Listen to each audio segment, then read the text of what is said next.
writers who I think, writers for TV scripts and so forth, novelists, and people doing any kind of fiction writing, I don't think they paid any attention to AI until they started finding out that their books were being fed into AI models to teach them all about their literature, their style, and they were afraid that their work would be copied, reproduced, or copied without their being compensated or knowing about it. And they've gone to court. I have no idea where that case is, but I can give you a quick example. Yeah.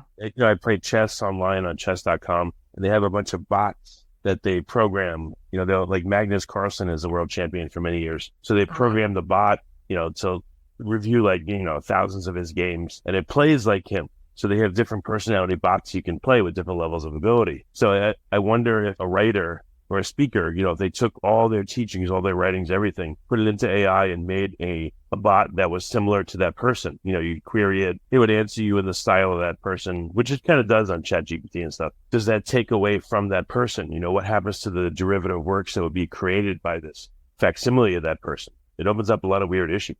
It does. But honestly, I think that this lawsuit is about money. I think people in the creative fields, now making a gross generalization here, never feel quite adequately compensated for the content that they create. I remember when the internet was still becoming so popular and there were music sites where you could get music for free, which is not true anymore. And young people were shouting, data wants to be free or something like that. Well, it's great. I remember information wants to be. Yeah, great content should be free, but the people who create it are working in a garret somewhere with not enough to eat. Well, not only that, if you pay someone for content, they can create much higher level content.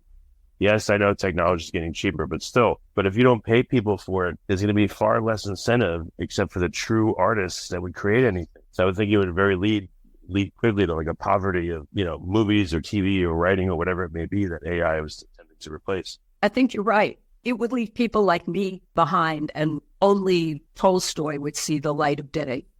And my style can be copied.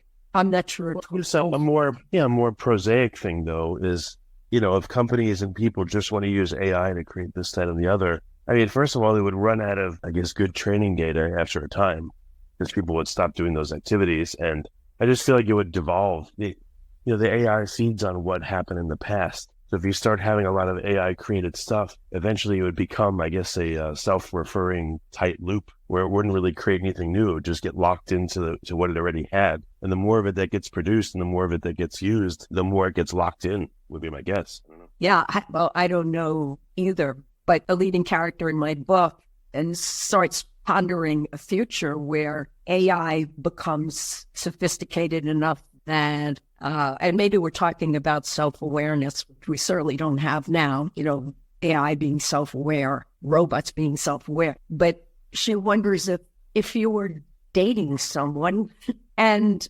that someone was a robot, and of course you could make it look exactly like a human, if we could program those robots to express the feelings of a human at the appropriate times, empathy. I don't know. Sometimes I wonder if that would be a replacement for my husband. He's not home, so I can say that. But I don't know. I mean, the loop that you're describing, and perhaps you thought about it a lot more than I have, but yeah, I suppose that could happen. But I just think people are going to push onward until they can create who knows what.